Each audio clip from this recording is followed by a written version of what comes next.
Hello दोस्तों, क्या हालचाल? सब बढ़िया है।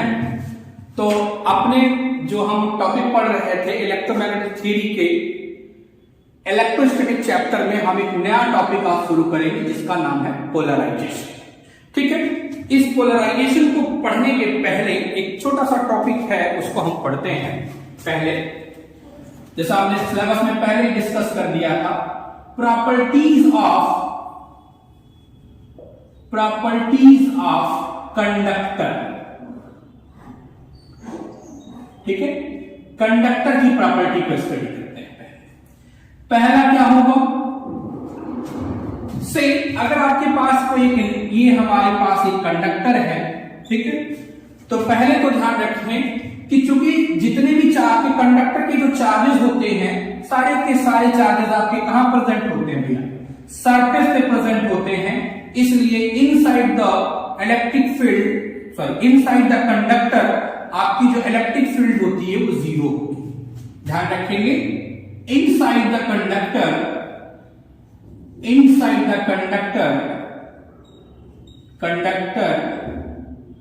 इलेक्ट्रिक फील्ड आपकी क्या होगी? जीरो होती है। यह ध्यान रखिएगा। दूसरा कि सर आपकी जो वॉल्यूम चार्ज डेंसिटी रो होती है, ये भी आपकी क्या होगी? जीरो होती है in case of conductor, inside the conductor. ध्यान रखेंगे, इनसाइड द कंडक्टर आपकी जो वॉल्यूम चार्ज डेंसिटी होती है वो भी जीरो होती है। तो इसीलिए आपका क्या होगा? इलेक्ट्रिक फील्ड यहां पर जीरो होता है। दो बातें समझिए कि चूंकि आपका inside the conductor charge density आपकी जीरो है, इसलिए इलेक्ट्रिक फील्ड आपकी क्या होगी? जीरो होगी।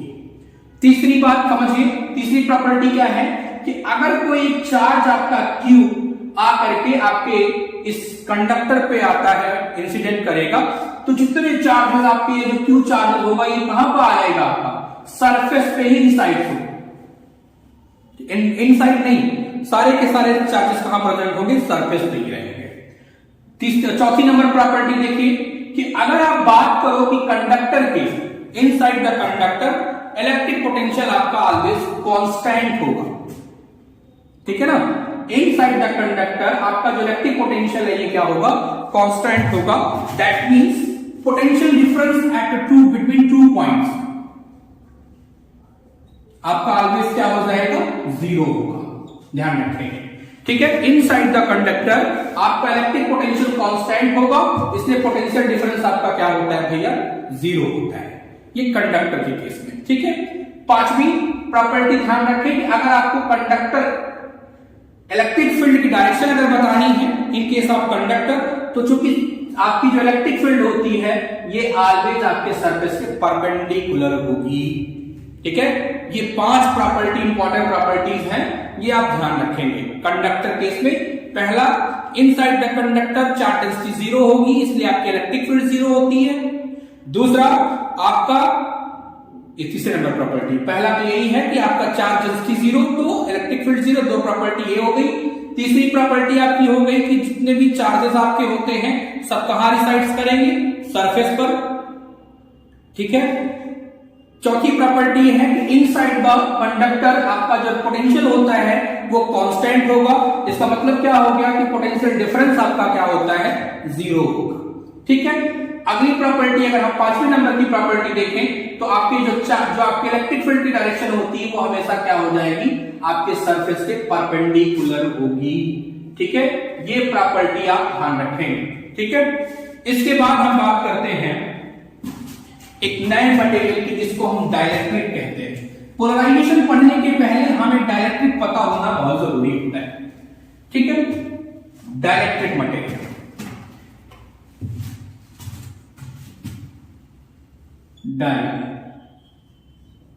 इलेक्ट्रिक मटेरियल,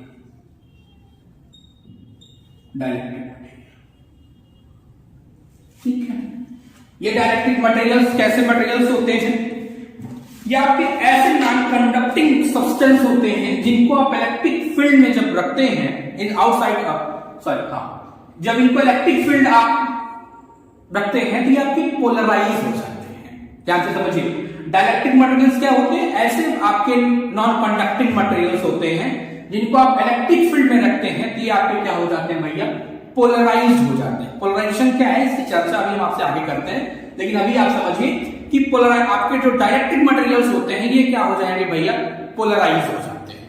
ठीक है, अगर इनकी प्रॉपर्टी की बात करें, इनकी प्रॉपर्टी आप ध्यान रखें, तो पहली प्रॉपर्टी इनकी है, इनके जो इलेक्ट्रॉन्स होते हैं वो आपके न्यूक्लियस के साथ टाइटली बाउंड होते हैं। ठीक है, ध्यान से समझिए। डाइलेक्ट्रिक मटेरियल्स क्या होंगे, ऐसे मटेरियल्स आपके जिनको आप, ऐसे नॉन कंडक्टिंग मटेरियल्स होते हैं जब आप इलेक्ट्रिक फील्ड अप्लाई करते हो तो ये पोलराइज हो जाते हैं। पोलराइजेशन का मतलब क्या होगा कि आपके जो पॉजिटिव और नेगेटिव चार्ज होते हैं वो डिस्प्लेस हो जाते हैं, उसी को आप पोलराइजेशन कहते हैं। तो अभी हम आगे चर्चा करेंगे, तो आप ध्यान से समझिए कि डाइलेक्ट्रिक मटेरियल्स क्या होते हैं, अगर आप इलेक्ट्रिक फील्ड अप्लाई करोगे तो ये पोलराइज हो जाते हैं। इनकी प्रॉपर्टी की बात करें तो पहली प्रॉपर्टी इनकी है कि आपके इनके जो इलेक्ट्रॉन्स होते हैं वो न्यूक्लियस के साथ टाइटली बाउंडेड होते हैं। ठीक है, अब न्यूक्लियस के साथ टाइटली बाउंडेड होंगे, इसका मतलब इसमें फ्री इलेक्ट्रॉन नहीं होते। ठीक है ना, due to the lack of free electron, ठीक है, dielectrics behave as a insulator, या आप कह लो कि डाइलेक्ट्रिक इंसुलेटर होते ही हैं। ठीक है, पहली प्रॉपर्टी क्लियर हो गई कि जो आपके डाइलेक्ट्रिक्स के जो इलेक्ट्रॉन्स होते हैं, डाइलेक्ट्रिक मटेरियल के जो इलेक्ट्रॉन्स होते हैं ये न्यूक्लियस के साथ टाइटली बाउंडेड होंगे। दूसरा, अब न्यूक्लियस के साथ टाइटली बाउंडेड हैं, इसका मतलब क्या हो गया, फ्री इलेक्ट्रॉन है नहीं, तो फ्री इलेक्ट्रॉन ना होने की वजह से ये आपके कैसे होते हैं भैया, ये भी आपके इंसुलेटर होते हैं। तीसरी प्रॉपर्टी की ध्यान रखें कि जब इनमें इलेक्ट्रिक फील्ड अप्लाई की जाती है तो पोलराइज हो जाते हैं, ये तो आप जानते हैं। ठीक है, अब इनके एप्लीकेशंस की बात की जाए तो पोलराइजेशन, जब ये पोलराइज हो जाते हैं तो इसमें क्या होती है कि इनकी जो प्रॉपर्टी में है ये एज अ स्टोरेज डिवाइस के रूप में इस्तेमाल होना शुरू हो जाते हैं। इसी को डाइलेक्ट्रिक का एक सबसे बड़ा एग्जांपल आप कैपेसिटर्स हैं। ठीक है, तो डाइलेक्ट्रिक को किसमें इस्तेमाल करते हैं, कैपेसिटर्स में इस्तेमाल करते हैं। तो ये प्रॉपर्टी आप ध्यान रखें। ठीक है, पहली प्रॉपर्टी है कि डाइलेक्ट्रिक्स के जो आपके इलेक्ट्रॉन्स होते हैं न्यूक्लियस के साथ टाइटली बाउंडेड होते हैं और इस वजह से आपके इंसुलेटर की भांति बिहेव करते हैं। ठीक है, फिर आपने इलेक्ट्रिक फील्ड अप्लाई करेंगे तो ये पोलराइज हो जाएंगे और इस वजह से क्या होते हैं भैया, पोलराइजेशन होने की वजह से ये इनके, इसी वजह से ये एज अ स्टोरेज डिवाइस के रूप में इस्तेमाल किए जाते हैं। तो ये आपका डाइलेक्ट्रिक हो गया। अब डाइलेक्ट्रिक एग्जांपल्स की बात करें, अगर सॉलिड मटेरियल्स में आप बात करोगे जैसे ग्लास हो गई, माइका शीट हो गई, ठीक है, पेपर हो, प्लास्टिक और माइका पेपर जो आते हैं वो है, प्लास्टिक है, और लिक्विड में बात करेंगे तो ट्रांसफार्मर आयल जो होता आपका होता है वो भी आपका डाइलेक्ट्रिक है।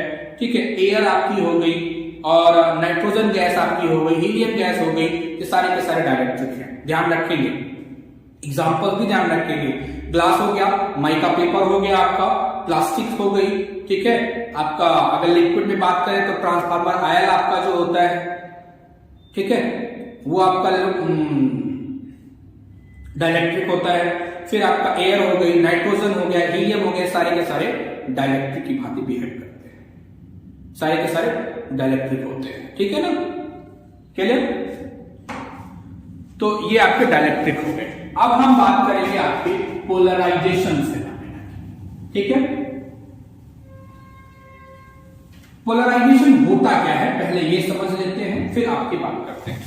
पोलराइजेशन होता क्या है कि जब आप डाइलेक्ट्रिक मटेरियल पे इलेक्ट्रिक फील्ड अप्लाई करते हैं, ठीक है, तो जो आपके चार्ज कैरियर्स होते हैं वो डिस्प्लेस हो जाते हैं इस, और एक अपना डाइपोल मूवमेंट क्रिएट, अपना डाइपोल बना लेते हैं, इसी को हम पोलराइजेशन कहते हैं। एक टॉपिक छूट गया, अभी दिमाग से उतर गया था।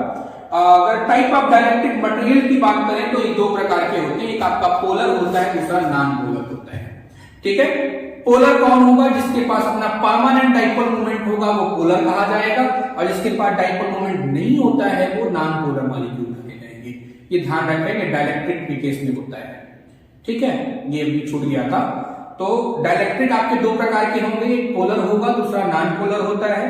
पोलर किसको कहेंगे, जिसके पास अपना डाइपोल मोमेंट होगा, और जिसके पास डाइपोल मोमेंट नहीं होता है वो नॉन पोलर होगा। ठीक है, अब आपके पोलराइजेशन पे आते हैं। पोलराइजेशन होता क्या है समझिए, आप कहते हो कि जब किसी भी डाइलेक्ट्रिक मटेरियल्स को एक्सटर्नल इलेक्ट्रिक फील्ड में आप प्लेस्ड करते हैं, रखते हैं, तो क्या होता है कि उनके जो चार्ज कैरियर्स होते हैं, पॉजिटिव और नेगेटिव चार्ज जो होते हैं, वो एक दूसरे से डिस्प्लेस हो जाते हैं, ठीक है। और इस फेनोमेना को हम क्या कहते हैं, पोलराइजेशन कहते हैं। क्लियर? अब आइए सिंपल सी बात हम लेके चलते हैं कि एक सिंगल एटम की बात करते हैं। एक सिंगल एटम हमने ले लिया, आपने पढ़ा है कि आपके जो न्यूक्लियस, जो प्रोटॉन्स और न्यूट्रॉन होता है आपके न्यूक्लियस में होते हैं, और आपका जो इलेक्ट्रॉन होता है वो न्यूक्लियस के अराउंड सर्कुलर ऑर्बिट में आपका मोशन करता है, ठीक है। ये आपके इलेक्ट्रॉन्स हो गए, ठीक है। ये हमारा एक एटम की संरचना, एक एटम है, ठीक है। इस पर हमने क्या किया कि एक इलेक्ट्रिक फील्ड अप्लाई कर दी, ठीक। जब इलेक्ट्रिक फील्ड आप अप्लाई करोगे तो होगा क्या, देखिए कि इसका जो आपका जब ये electric to the presence of external field, ये आपके क्या हो जाएंगे भैया, पोलराइज हो जाएंगे। पोलराइज होने का मतलब क्या हो जाएगा, आपके सारे के सारे पॉजिटिव चार्ज इधर हो जाएंगे और नेगेटिव चार्ज आपके इधर डिस्प्लेस हो जाएंगे, ठीक है। इस फेनोमेना को हम क्या कहते हैं, पोलराइजेशन कहते हैं। अब देखिए सारे के सारे पॉजिटिव चार्ज इधर हो गए और सॉरी जितने नेगेटिव है सब इधर हो गए और पॉजिटिव इधर हो गए, तो इनके बीच में क्या हो गया, एक डाइपोल बन गया, ठीक है। और ये डाइपोल जो आपका होगा, ठीक है, इसका एक डाइपोल मोमेंट भी होगा P। बात समझ में है कि हमने कहा कि हमारे पास क्या है, ये आपका नॉन पोलराइज्ड एटम है। कैसा एटम है, नॉन पोलराइज्ड एटम है। ये आपका एक नॉन पोलराइज्ड एटम है। और ये आपका कौन सा एटम है भैया, ये पोलराइज्ड एटम है, पोलराइज्ड एटम। ध्यान से बात समझिए, पोलराइजेशन फेनोमेना को समझने के लिए हमने क्या किया, एक सिंगल एटम की बातचीत आपसे की है। अगर एक सिंगल एटम, जैसे आपने कहा ना पोलराइजेशन क्या है कि जब किसी भी डाइलेक्ट्रिक मटेरियल्स को इलेक्ट्रिक फील्ड में रखते हैं, उसके पॉजिटिव और नेगेटिव चार्ज डिस्प्लेस हो जाते हैं, उस डिस्प्लेसमेंट की वजह से वहां पर एक डाइपोल क्रिएट हो जाता है और इस फेनोमेना को पोलराइजेशन कहते हैं, ठीक है। तो अब आपको अगर हम पोलराइजेशन को एक सिंगल एटम का एग्जांपल लेके समझाएं तो आप समझिए कैसे क्या होगा कि जब हम क्या करते हैं, जैसे एक एटम की बात करें तो एटम में क्या होता है, एटम में आपका जो न्यूक्लियस होता है वो सेंटर पर होता है, सारे के सारे चार्ज न्यूक्लियस के अराउंड मोशन करते हैं, ठीक है। ये इनका स्ट्रक्चर हो गया जब आपने इलेक्ट्रिक फील्ड नहीं अप्लाई किया था। हमने क्या किया कि एक इलेक्ट्रिक फील्ड यहां पर अप्लाई की, एक एक्सटर्नल फील्ड अप्लाई की। जब एक्सटर्नल फील्ड आपने अप्लाई किया तो आपके जो एटम्स होते हैं, उसके जो एटम के जो पॉजिटिव और नेगेटिव चार्ज हो जाएंगे, वो क्या होते हैं, डिस्प्लेस हो जाते हैं, ठीक है। पॉजिटिव चार्ज आपका इस साइड हो जाएगा और नेगेटिव चार्ज आपका इस साइड होता है। इनकी वजह से इनमें एक डाइपोल आपका फॉर्म हो जाता है। डाइपोल की डिफिनेशन याद है, हमने आपको बताया था कि जब दो इक्वल मैग्नीट्यूड के लेकिन अपोजिट चार्ज एक दूसरे से स्मॉल डिस्टेंस पे रखे गए होते हैं, ये अरेंजमेंट आपका डाइपोल कहलाता है, ठीक है। तो देखा है आप, यही तो है डाइपोल, ठीक है। तो इस वजह से इनका क्या हो जाएगा, अपना एक डाइपोल मोमेंट हो जाएगा। और इसका जो डाइपोल मोमेंट आपका होगा, डाइपोल मोमेंट आपका जो होगा, ये डायरेक्टली डिपेंड करेगा P, ये डायरेक्टली डिपेंड करता है आपकी अप्लाइड इलेक्ट्रिक फील्ड, ठीक है। इस प्रोपोर्शनलिटी साइन को हटाएंगे तो यहां पर एक कांस्टेंट यूज करते हैं हम अल्फा, ठीक है। यहां पर हम क्या करेंगे, एक कांस्टेंट यूज करते हैं अल्फा, और ये अल्फा हमारा क्या होता है भैया, इस अल्फा को हम एटॉमिक पोलराइजेबिलिटी कहते हैं। क्या कहते हैं, एटॉमिक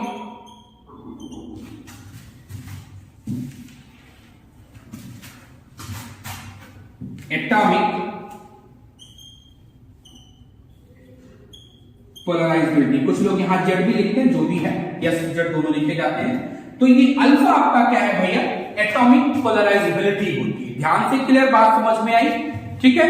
अगर हमने क्या किया, ध्यान से समझिए कि अगर हमने क्या किया कि एक आपने कहा कि हम पोलराइजेशन फेनोमेना को समझने के लिए एक सिंगल एटम का एग्जांपल लेते हैं। आपने जब फील्ड नहीं लगाई थी तो आपने देखा था कि न्यूक्लियस सेंटर पर था, सारे के सारे इलेक्ट्रॉन आपके क्या कर रहे थे, न्यूक्लियस के अराउंड मोशन कर रहे थे।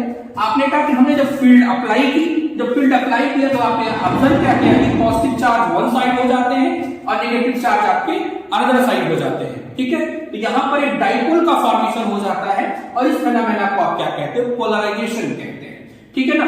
अब अगर ठीक है, और आपका जो आपका डाइपोल बनता है, उस डाइपोल का जो डाइपोल मोमेंट आपका होता है वो डायरेक्टली किस पर डिपेंड करेगा, आपकी अप्लाइड इलेक्ट्रिक फील्ड पर। ठीक है, और जब इस प्रोपोर्शनैलिटी साइन को हटाएंगे तो यहां पर एक कांस्टेंट यूज करते हैं अल्फा, और ये अल्फा आपका क्या कहा जाता है भैया, इस अल्फा को एटॉमिक पोलराइजेबिलिटी कहते हैं।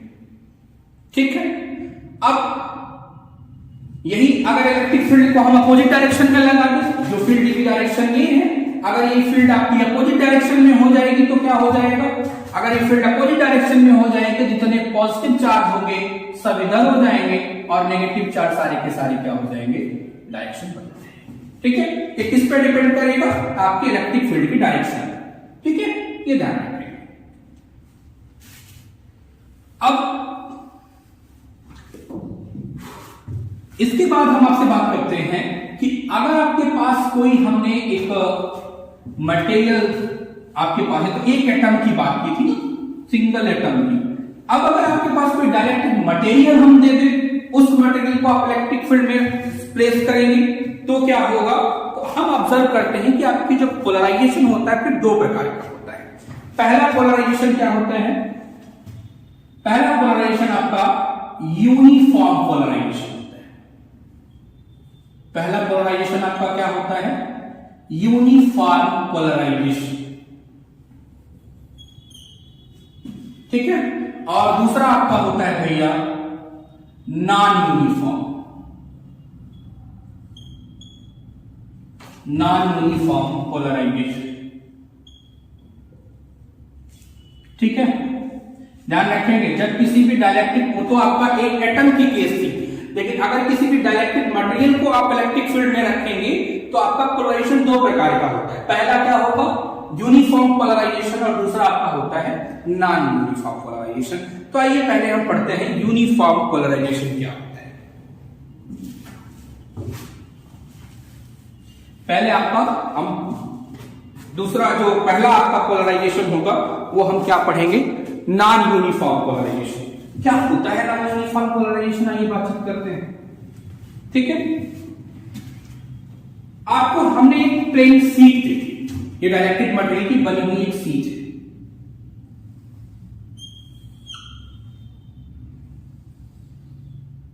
ठीक है, ये आपके एटम्स हैं,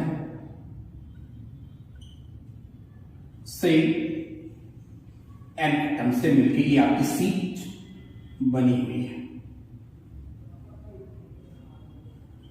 ठीक, अभी आपने फील्ड नहीं करना है, बात समझिए। हम आपको बताया ना हमने कि पोलराइजेशन आपका दो प्रकार का होगा, एक यूनिफॉर्म पोलराइजेशन, दूसरा नॉन यूनिफॉर्म। तो पहले हम पोलराइजेशन पढ़ते हैं, आपका यूनिफॉर्म पोलराइजेशन पढ़ रहे हैं। ठीक है, आपके पास क्या हो गया कि एक शीट हमने आपको दे दी, ये शीट आपकी एन एटम से मिलकर बनी हुई है। ठीक है, कोई फील्ड आपने अभी नहीं लगाया, ये आपकी कैसी शीट है, नॉन पोलराइज्ड।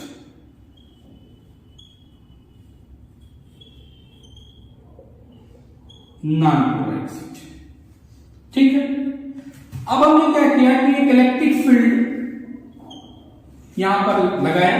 जब इलेक्ट्रिक फील्ड आप लगाओगे तो होगा क्या, देखिए कि आपके जो एटम्स होंगे ना, अब आपके वो एटम्स क्या हो जाएंगे भैया, पोलराइज हो जाएंगे।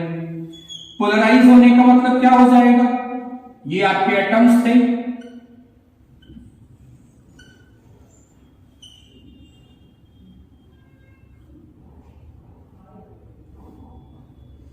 ये एन से मिलकर बना हुआ था। ठीक है ना, देखिए आफ्टर पोलराइजेशन कैसे होता है, जब आपके एटम पोलराइज होंगे तो देखिए इधर आपके क्या होंगे, नेगेटिव, ये पॉजिटिव, ये नेगेटिव, ये पॉजिटिव, ये नेगेटिव, ये पॉजिटिव। ठीक है, अब आपके एटम्स क्या हो जाएंगे, पोलराइज होना शुरू हो जाएंगे।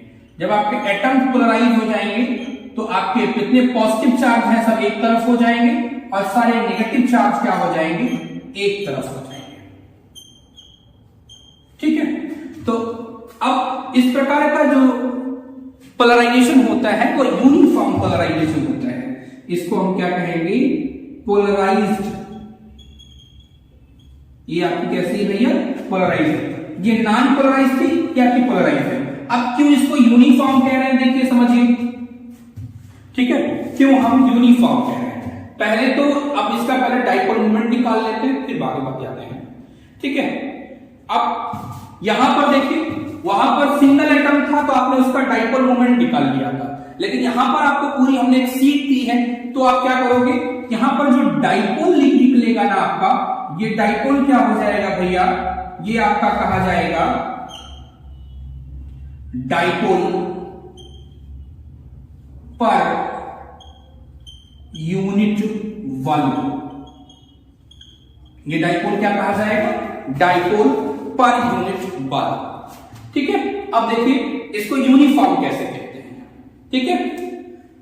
देखिए सरफेस का नामकरण करते हैं। ये सरफेस ए हो गया, ये सरफेस बी हो गया, दो सरफेस हो गए, ठीक है?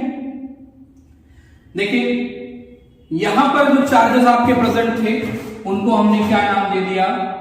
सिग्मा नेगेटिव कह दिया, और ये आपके क्या हो गए? सिग्मा पॉजिटिव हो गए, ठीक है? जितने पॉजिटिव चार्ज थे उनको हमने क्या नाम दे दिया? सिग्मा नेगेटिव, और इनको सिग्मा पॉजिटिव दे दिया, ठीक है? अब सारे के सारे बाउंड चार्जेस हैं, ध्यान रखेंगे। ये आपके जो चार्जेस होंगे, क्योंकि आपने कहा ना कि डाइलेक्ट्रिक्स के जो एटम्स इलेक्ट्रॉन्स होते हैं वो न्यूक्लियस के साथ कैसे होते हैं? टाइटली बाउंडेड होते हैं, ठीक है? तो अब सरफेस चार्ज डेंसिटी तो इनको मिलेगी, लेकिन वॉल्यूम चार्ज डेंसिटी देखिए हमें मिलती है।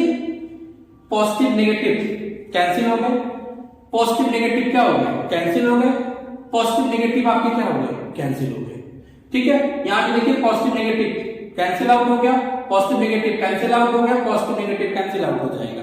तो अगर यूनिफॉर्म पोलराइजेशन होगा तो आपको वहां पर आपकी जो वॉल्यूम चार्ज डेंसिटी होगी ये जीरो होगी। बाउंड चार्ज की जो वॉल्यूम चार्ज डेंसिटी होगी वो जीरो होगी। तब आपका क्या कहा जाएगा? ये यूनिफॉर्म पोलराइजेशन कहा जाएगा। क्या समझ में है?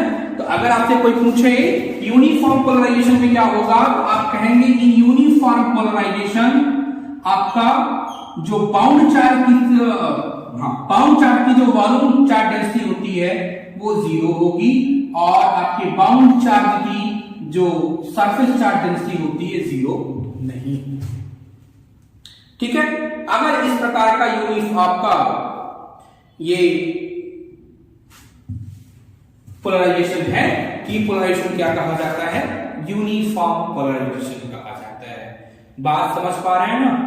अब इस पे दो प्रकार के चार्जेस होंगे, एक बात समझ लीजिएगा। बाउंड चार्ज भी होंगे, बाउंड चार्ज तो है, सरफेस पे भी होंगे और वॉल्यूम में भी होंगे। तो ध्यान रखेंगे वॉल्यूम चार्ज डेंसिटी आपकी क्या होगी? जीरो होती है, और सरफेस चार्ज डेंसिटी क्या होगी? जीरो नहीं होनी चाहिए। अगर ऐसा है तो ये आपका क्या कहा जाएगा भैया? यूनिफॉर्म पोलराइजेशन कहा जाएगा। बात समझ पा रहे? फिर से एक बार मैं पूरा फेनोमेना डिफाइन कर रहा हूं, समझिए। हमने क्या कहा कि आपके पास एक नॉन पोलराइज्ड डाइलेक्ट्रिक मटेरियल्स था, एक नॉन पोलराइज्ड डाइलेक्ट्रिक मटेरियल है, ठीक है? हमने इलेक्ट्रिक फील्ड अप्लाई की, तो जब आपने इलेक्ट्रिक फील्ड अप्लाई किया तो हो क्या गया कि आपके चार्जेस पोलराइज हो गए, नेगेटिव चार्ज इधर चले गए, पोलराइज पहले सरफेस की तरफ, और जितने पॉजिटिव चार्जेस अब दूसरे सरफेस की तरफ चले गए, ठीक है? अब इस पे चूंकि डाइलेक्ट्रिक है तो डाइलेक्ट्रिक आपके जो इलेक्ट्रॉन्स होते हैं या चार्ज करे जो होंगे वो क्या होते हैं? बाउंड होते हैं, ठीक है? अब आप निकालें कि अगर आपकी surface charge density bound charges की वजह से आप, या बाउंड चार्जेस की जो सरफेस चार्ज डेंसिटी होगी वो जीरो ना हो, और अगर आपकी वॉल्यूम चार्ज डेंसिटी क्या होगी? जीरो होगी, तो ऐसा जो पोलराइजेशन होगा वो क्या कहा जाएगा भैया? आपका ये पोलराइजेशन, इस प्रकार का अगर पोलराइजेशन हुआ तो ये यूनिफॉर्म पोलराइजेशन कहा जाएगा, ठीक है? और अगर टोटल बाउंड चार्ज आप निकालोगे, टोटल बाउंड चार्ज क्या हो जाएगा, टोटल बाउंड चार्ज आपका क्यू टोटल क्या हो जाएगा, रो बाउंड प्लस सिग्मा बाउंड, और ये क्या हो जाएगी, ये जीरो ही आएगी। कैसे जीरो आएगी, समझिए, ये आपकी पॉजिटिव होगी और ये आपकी नेगेटिव होगी, ठीक है ना। इसलिए आपकी टोटल जो बाउंड चार्ज आएगा वो जीरो होगा, ठीक।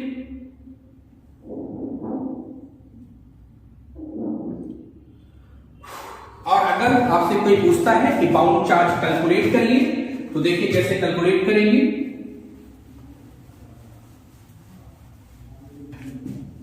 ठीक है, बाउंड चार्ज अगर आपको कैलकुलेट करना है,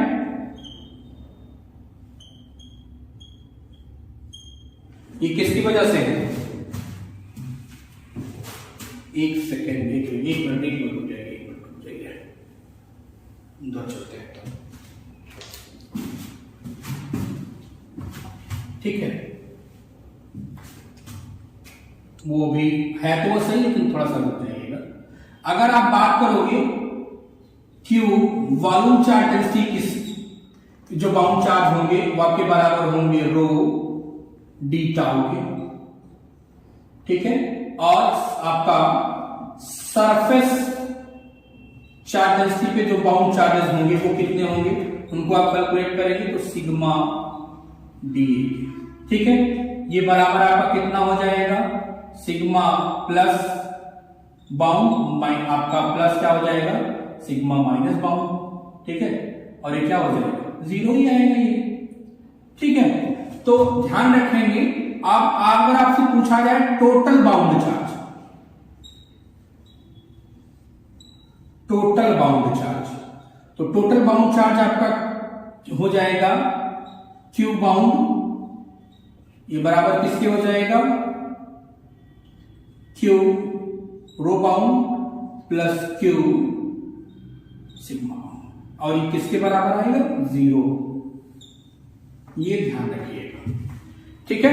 ये आपका हो गया यूनिफॉर्म, समझ में आया, यूनिफॉर्म। आपने कहा क्या, यूनिफॉर्म कैसा पोलराइजेशन होगा, सिंपल सा आप देखेंगे, अगर आपकी volume charge density bound charges की वॉल्यूम चार्ज डेंसिटी जीरो होती है और आपका सरफेस चार्ज डेंसिटी जीरो नहीं होगी, तो इस प्रकार का पोलराइजेशन यूनिफॉर्म पोलराइजेशन कहा जाएगा, ठीक है। और अगर आप सरफेस चार्ज डेंसिटी की वजह से अगर चार्ज निकालना होगा तो आप ये निकाल लेंगे, और अगर आपको पोलराइजेशन वाला निकालना होगा तो ये, और वॉल्यूम चार्ज डेंसिटी की वजह से निकालना होगा तो ये फार्मूला आपका लगेगा, ठीक है। प्रॉब्लम करेंगे अभी इस पे। तो ये तो आपका हो गया यूनिफॉर्म। आइए दूसरा बात करते हैं नॉन यूनिफॉर्म। नॉन यूनिफॉर्म,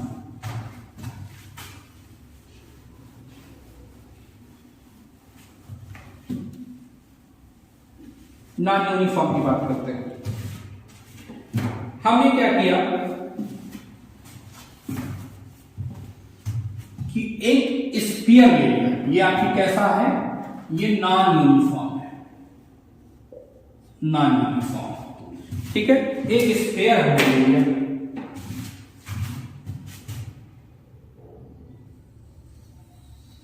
ये आपका स्फीयर हो गया, ठीक है। इसके सेंटर पर एक चार्ज हमने क्यू आपका प्लेस कर दिया, ठीक है। अब देखिए इलेक्ट्रिक फील्ड की डायरेक्शन ये हो जाएगी, परपेंडिकुलर ही होती है, ठीक है। अब इसके मॉलिक्यूल्स आपके क्या होंगे, से ये इसके मॉलिक्यूल्स हैं,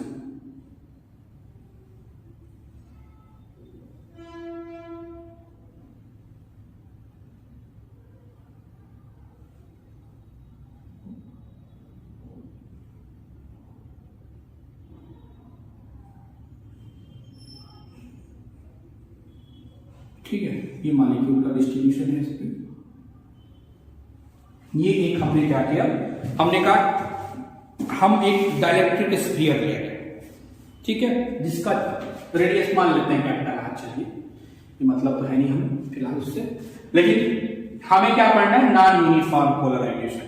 नॉन यूनिफॉर्म पोलराइजेशन पढ़ने के लिए हमने क्या किया, एक आपका स्फीयर ले लिया और उस स्फीयर के सेंटर पर हमने एक चार्ज क्यू आपका प्लेस्ड कर दिया है और ये आपके एटम्स हैं। जब आपने इलेक्ट्रिक फील्ड लगाया तो ये आपके जो इलेक्ट्रिक फील्ड आपकी डेवलप होगी क्यू की वजह से उसकी डायरेक्शन अपवर्ड होगी, ठीक है। अब ये मॉलिक्यूल्स आपके क्या हो गए, ये पोलराइज हो गए, तो आपका क्या हो जाएगा, ये प्लस है, प्लस है तो नेगेटिव इधर plus, negative plus, negative plus, negative plus, plus इधर था तो negative plus, negative plus, negative plus, ठीक है। इधर आप देखोगे negative plus, negative sorry negative plus, negative plus, negative plus, ठीक है। इधर भी आप कोई देखेंगे negative plus, negative plus, negative plus, ठीक है। आप देखेंगे कि जितने भी चार्जेस यहां पर होंगे पॉजिटिव वाले तो सब सरफेस पे आ जाएंगे, ये surface bound charge, surface bound charge, ठीक है। देखिए अब ये पॉजिटिव नेगेटिव कैंसिल, ये पॉजिटिव नेगेटिव कैंसिल, ये पॉजिटिव नेगेटिव कैंसिल, लेकिन यहां पर आपको क्या होगा, इधर देखिए, इधर यहां पर आपको वॉल्यूम चार्ज डेंसिटी मिलेगी, ठीक है ना। वॉल्यूम चार्ज डेंसिटी आपकी यहां पर मिलेगी। अब आप कैसे करोगे, अगर आप कैसे पहचानोगे कि आपका जो पोलराइजेशन है वो यूनिफॉर्म है या नॉन यूनिफॉर्म। यहां पर आपका in case of non uniform आपका जो वॉल्यूम चार्ज डेंसिटी होगी ये भी नॉन जीरो होगी और वॉल्यूम चार्ज डेंसिटी आपकी सरफेस चार्ज डेंसिटी वो भी नॉन जीरो होगी। ध्यान रखेंगे यूनिफॉर्म के केस में वॉल्यूम चार्ज डेंसिटी आपकी जीरो होगी बाउंड की, सरफेस चार्ज डेंसिटी मिलेगी, लेकिन इन केस ऑफ अगर आप नॉन यूनिफॉर्म पोलराइजेशन की बात करेंगे तो यहां पर क्या होगा, आपका जो दोनों नॉन जीरो होंगे, वॉल्यूम भी और सरफेस दोनों भी नॉन जीरो होंगे, ठीक है। चले, अगर आपको कोई पोलराइजेशन दे दिया गया और आपसे पूछा गया कि ये यूनिफॉर्म है या नॉन यूनिफॉर्म, तो आप तुरंत क्या करोगे, याद रखोगे कि अगर यूनिफॉर्म है तो वहां पर वॉल्यूम चार्ज डेंसिटी की वैल्यू जीरो होनी है, ठीक है, सरफेस ही आपको मिलेगा। और अगर दोनों नॉन जीरो हैं तो नॉन यूनिफॉर्म। एक कॉन्सेप्ट दिमाग में रखिए कि अगर यूनिफॉर्म पोलराइजेशन है तो वॉल्यूम चार्ज डेंसिटी जीरो होगी, surface charge density non zero होगी। और अगर ये नॉन यूनिफॉर्म पोलराइजेशन है तो यहां पर दोनों की वैल्यू नॉन जीरो होगी, ये ध्यान रखेंगे, ठीक है। अब इस पे प्रॉब्लम्स कैसी पूछी जाती हैं, ठीक है। प्रॉब्लम्स कैसे पूछी जाएंगी इस पे आइए समझते हैं। प्रॉब्लम्स होगी कि अगर इफ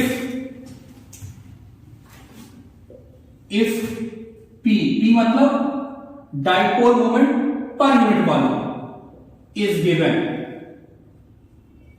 क्या होगा, P is given, how we found the surface bound charge, ठीक है।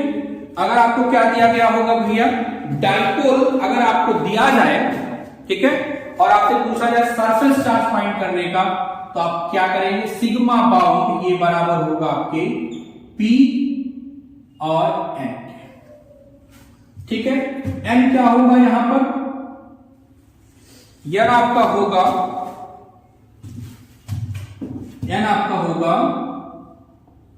Direction of area element, direction of area element on the surface,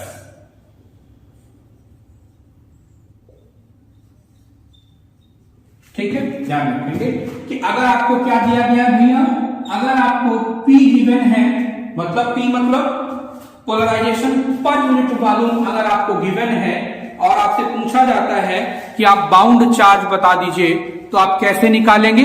bound charge निकालने के लिए सर्कल बाउंड चार्ज, तो आपको फार्मूला है sigma bound is equal to P into N cap. P वहां पर क्या है? वॉल्यूम, आपका डाइपोल मूवमेंट है पर यूनिट वॉल्यूम, और आपका जो n है वो n किसको रिप्रेजेंट करेगा? Direction of area element on the surface. दूसरा है कि if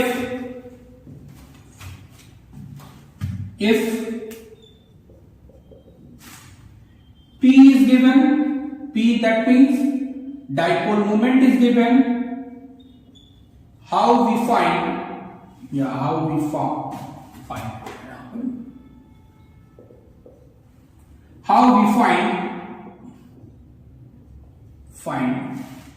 the volume bound charge।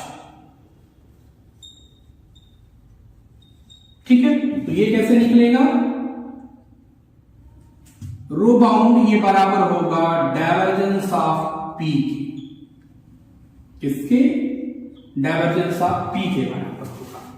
ठीक है, तो इन दोनों फार्मूलों की हेल्प से आप क्या कर सकते हैं भैया? बाउंड चार्ज, सरफेस पे बाउंड चार्ज और आपकी वॉल्यूम बाउंड चार्ज, दोनों को आप कैलकुलेट कर सकते हैं। ठीक है, अगर टोटल बाउंड चार्ज आपसे पूछेगा, चाहे वो यूनिफॉर्म होगा चाहे नॉन यूनिफॉर्म होगा, याद रखिए 0 ही होगा ना, क्योंकि आपने कहा है कि in case of dielectric free charge नहीं होता, सारे के सारे बाउंड चार्जेस होते हैं। ठीक है, तो टोटल बाउंड चार्ज 0 ही आएगा, चाहे वो आपका सरफेस की वजह से हो, मतलब क्यू सरफेस का हो, चाहे आपका वॉल्यूम होगा, दोनों का सम ऑलवेज क्या आएगा? 0 भी न्यूमेरिकल करके आपको दिखाएंगे, दोनों का सम 0 ही आएगा, तो ये याद रखिएगा। ठीक है, अगर कूलॉम्स लॉ, सॉरी, इसी में अगर हम आपसे गॉस लॉ की बात करें, अगर बाउंड चार्जेस की वजह से जो इलेक्ट्रिक फील्ड आपकी डेवलप होगी, उस इलेक्ट्रिक फील्ड जो होगी वो कैसे निकालेंगे आप? EDA is equal to Q enclosed upon epsilon naught. ये आपका आप परिचित होंगे, ये क्या है? गॉस लॉ है। ठीक है, तो ये ध्यान रखेंगे, दो छोटी छोटी बातें ध्यान रखेंगे कि अगर आउटसाइड द पोलराइज्ड मटेरियल बात करेंगे, एक छोटी बात ध्यान रखेंगे, कभी कभी आपसे पूछ देते हैं कि आउटसाइड आपकी जो डाइलेक्ट्रिक क्या होगा? इलेक्ट्रिक फील्ड तो 0 हो जाएगी। ठीक है, क्योंकि बाउंड चार्ज आपके सरफेस फ्री चार्जेस है नहीं, तो फ्री चार्जेस है नहीं तो कहीं की इलेक्ट्रिक फील्ड, तो आउटसाइड में फील्ड आपकी 0 ही मिलेगी, ये ध्यान रखिएगा।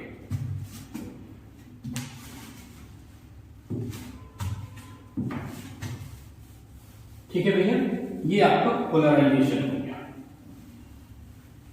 इसमें दो जो बातें ध्यान रखने वाली हैं, अगर आपसे पोलराइजेशन यूनिफॉर्म है तो आप ध्यान रखेंगे कि रो की वैल्यू 0 होगी, सिग्मा नॉन 0 होगा, तो यूनिफॉर्म है, और अगर रो आपका नॉन 0 है, सिग्मा भी आपका नॉन 0 है, तो आप क्या कह दोगे? ये नॉन यूनिफॉर्म होगा। ठीक है, आइए एक छोटी सी प्रॉब्लम करते हैं इस पे। पहले जैसे भी आपको बताया ना कि आपको क्या निकालना है, अगर आपको P गिवन है, P मतलब dipole moment per unit volume अगर आपको गिवन है, और आपसे बाउंड चार्ज पूछा, सरफेस बाउंड चार्ज पूछा जा रहा है, या आपसे पूछा जा रहा है वॉल्यूम चार्ज, तो आप कैसे निकालेंगे? आइए देखते हैं। एक न्यूमेरिकल है, नोट करिए, एग्जांपल है, क्या है प्रॉब्लम? देखिए प्रॉब्लम क्या है कि a sphere of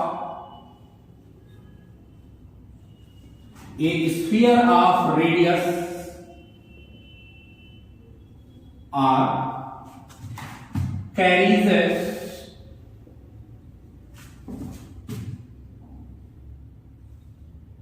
polarization P define है आपका P is equal to H into R, ठीक है, where h is a constant, where h is a constant and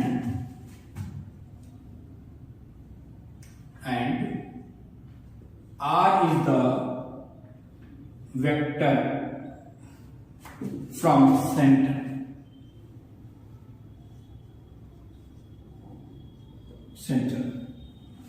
तो क्या करें, कैलकुलेट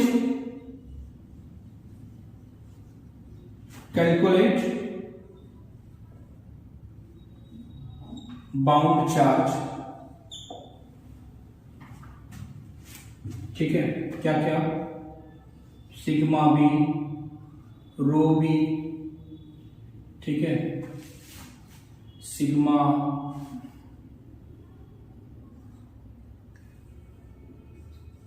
ये Q, sigma B, Q rho B और Q total bound, ठीक है।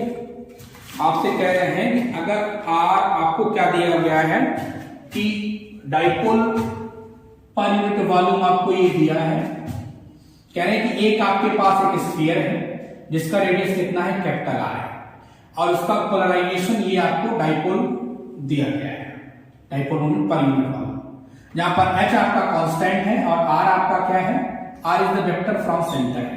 तो आपसे कैलकुलेट करा रहे हैं कि आप क्या कैलकुलेट कर दीजिए, सिग्मा बी कैलकुलेट कर दीजिए, रो बी कैलकुलेट कर दीजिए, और टोटल सरफेस बाउंड चार्ज कितने हैं, टोटल वॉल्यूम बाउंड चार्ज कितने हैं, ठीक है, और total charge, total bound charge कितने हैं, ठीक है, ये आपसे निकालने के लिए कहा जाता है। तो पहले बाय डेफिनेशन बात करते हैं, एक एक पकड़िए। आप जानते क्या हो, क्या गिवन है आपको, गिवन है कि P आपका जो है ये बराबर होगा एच आर के, एच कांस्टेंट है। अब अगर आपको P गिवन है और आपको क्या निकालना है, अगर आपने कहा कि P गिवन है और हमें सिग्मा B निकालना है, तो कैसे निकालेंगे, वी नो दैट, क्या जानते हैं, सिग्मा B ये बराबर होगा किसके, P इंटू एन कैप के, ठीक है, P इंटू एन कैप। अब इसका रेडियस कितना है, ये स्मॉल आर किसके बराबर होगा, कैपिटल आर के, तो यहां रख दीजिए, तो एच आर डायरेक्शन क्या हो जाएगी इसकी, R cap into R cap, ये बराबर किसके हो गया, एच आर के, ठीक है। सरफेस चार्ज आपका कितना हो गया, एच आर हो गया, ठीक। अब सरफेस चार्ज आपको मिल गया, तो आप क्या निकाल लें, Q, Q due to surface bound charge क्या हो जाएगा, सिग्मा इंटू डी, यही तो होगा। सिग्मा कितना दिया है, एच आर इंटू डी, और ये कितना हो जाएगा,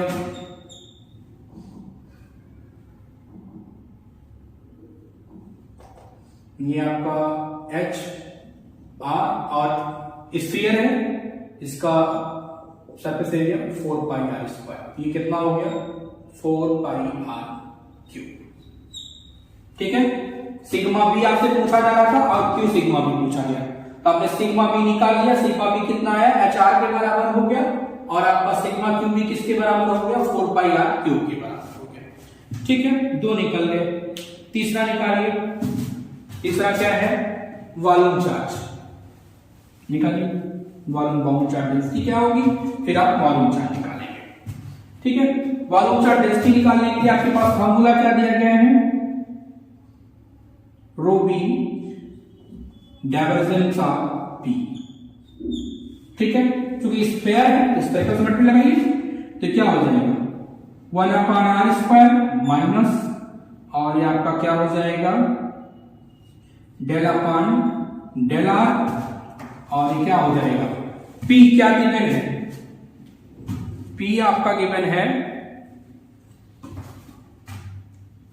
पहले लगा लेते हैं R स्क्वायर और आपका ये P हो जाए, ठीक है। तो ये आपका क्या हो गया -1/r स्क्वायर, ठीक है। P आपका क्या होगा HR, तो del upon del R square H, ये आपका होगा, ठीक है। तो ये आपका क्या आ जाएगा, देखिए ये R स्क्वायर क्या होगा R क्यूब, और R क्यूब का आप डिफरेंशिएट करेंगे 3R क्यूब हो जाएगा, ठीक है। तो ये आपका क्या हो गया -H नहीं -3H, समझिए ये हमने ऐसा क्यों लिया, ध्यान रखेंगे क्योंकि सिमेट्री कैसी है, आपने कहा ना कि स्फीयर है, तो स्फीयर के लिए आप क्या करोगे, इसकी डिफिनेशन रखेंगे, ये आपको मिलेगा R स्क्वायर और H R क्यूब हो गया, ठीक है। R क्यूब का आप डिफरेंशिएशन करेंगे 3R स्क्वायर हो जाएगा, R स्क्वायर से R स्क्वायर कैंसिल, तो यहां बचेगा कितना -3H, ये आपको क्या मिल गया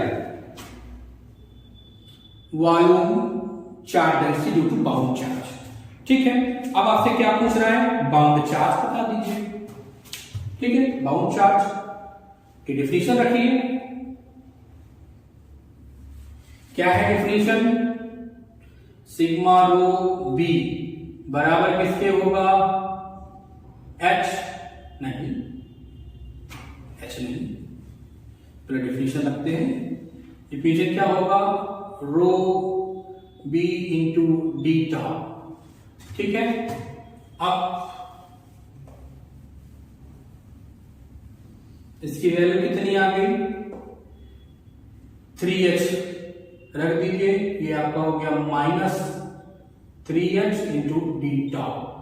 स्फीयर है, स्फीयर का वॉल्यूम कितना होता है -3H 4/3 पाई R क्यूब हो जाएगा, 4 से ये कैंसिल हो गया, तो आपका आ कितना गया ये -4H R क्यूब, ठीक है। ये आपका आ गया क्यू रो बाउंड, ठीक। और आपका क्यू सिग्मा बाउंड कितना आया था +4H पाई R क्यूब आया था। अगर आप क्यू टोटल बाउंड निकाल लें तो क्या हो जाएगा, देख लें, Q rho bound plus Q sigma bound, total कितना हो गया 0। यही तो आप कह रहे थे, हमने बताया था ना कि चाहे यूनिफॉर्म डिस्ट्रीब्यूशन होगा चाहे नॉन यूनिफॉर्म डिस्ट्रीब्यूशन होगा, ठीक है, दोनों के लिए आपकी जो टोटल बाउंड चार्ज आएंगे वो 0 होगा। अब बताइए ये कैसा डिस्ट्रीब्यूशन है, ये डिस्ट्रीब्यूशन कैसा है, यूनिफॉर्म है कि नॉन यूनिफॉर्म, नॉन यूनिफॉर्म है, कैसे, क्योंकि आपने देखा कि यहां पर आपको जो ये मिला क्या, ये मिला तो क्या मिला, गाना सुना है ना, खैर छोड़िए, ठीक है। केस क्या थी कि अगर यूनिफॉर्म डिस्ट्रीब्यूशन हुआ तो रो आपका 0 हो जाएगा, सिग्मा आपका नॉन 0 आएगा, और अगर रो आपका नॉन 0 हुआ, सिग्मा भी आपका नॉन 0 हुआ, कि कैसा डिस्ट्रीब्यूशन हो जाएगा, ये नॉन 0 डिस्ट्रीब्यूशन हो जाएगा, ठीक है। तो आप पाए हैं रो की वैल्यू आपको मिली है 3H और सिग्मा की वैल्यू आपको मिली है H, H इंटू R, ठीक है, दोनों वैल्यूज आपको मिली है। ये क्या है, non uniform distribution, sorry distribution नहीं, नॉन यूनिफॉर्म पोलराइजेशन, ठीक है। तो भैया ये आपका टॉपिक था पोलराइजेशन, आज हमने पढ़ा है, थोड़ा ध्यान से देखिएगा, कहीं कभी इधर उधर हो गया है। तो पोलराइजेशन क्या होगा समझ लीजिए कि जब किसी भी डाइलेक्ट्रिक मटेरियल को आप इलेक्ट्रिक फील्ड में रखते हैं तो पॉजिटिव और नेगेटिव चार्ज के बीच में दोनों डिस्प्लेस हो जाते हैं, और इस वजह से वहां पर एक डाइपोल क्रिएट हो जाता है। इस फिनोमेना को हम पोलराइजेशन कहते हैं। ठीक है, तो आपने कहा अगर डाइलेक्ट्रिक है तो दो प्रकार का होगा, एक यूनिफॉर्म होगा, दूसरा नॉन यूनिफॉर्म होगा। दोनों की केस आपके सामने डिस्कस है। अगर रो आपका जीरो, सिग्मा आपका नॉन जीरो तो ये यूनिफॉर्म, अगर दोनों नॉन जीरो तो नॉन यूनिफॉर्म। अब ध्यान रखेंगे अगर आपसे टोटल बाउंड चार्ज पूछ लेगा तो बगैर सोचे समझे आप जीरो लगा देंगे। ठीक है, टोटल बाउंड चार्ज अगर आपसे पूछ लिया तो कुछ मत सोचिए, सीधा सीधा जीरो मार दीजिए बस। लेकिन ध्यान रखेंगे अगर ये आपसे पूछ लिया कि टोटल वॉल्यूम बाउंड चार्ज तो वो जीरो नहीं होगा, टोटल सरफेस चार्ज वो जीरो नहीं होगा, लेकिन टोटल बाउंड चार्ज अगर होगा तो आप उसको जीरो तुरंत कह दीजिएगा, साफ जीरो। ठीक है, तो ये थोड़ा सा एक बहुत अच्छा टॉपिक है और इससे बहुत अच्छी अच्छी प्रॉब्लम पूछी जाती है। तो थोड़ा सा देखिएगा, कल कुछ और प्रॉब्लम के साथ हम आपसे बातचीत करेंगे, लेकिन ये आप थोड़ा ध्यान से इस टॉपिक को पढ़िएगा क्योंकि इससे अच्छी प्रॉब्लम पूछी जाती है, बहुत अच्छी अच्छी प्रॉब्लम है। हम कल कुछ CSIR की प्रॉब्लम कराएंगे जो इससे पूछी जाती है। ठीक है, थैंक यू।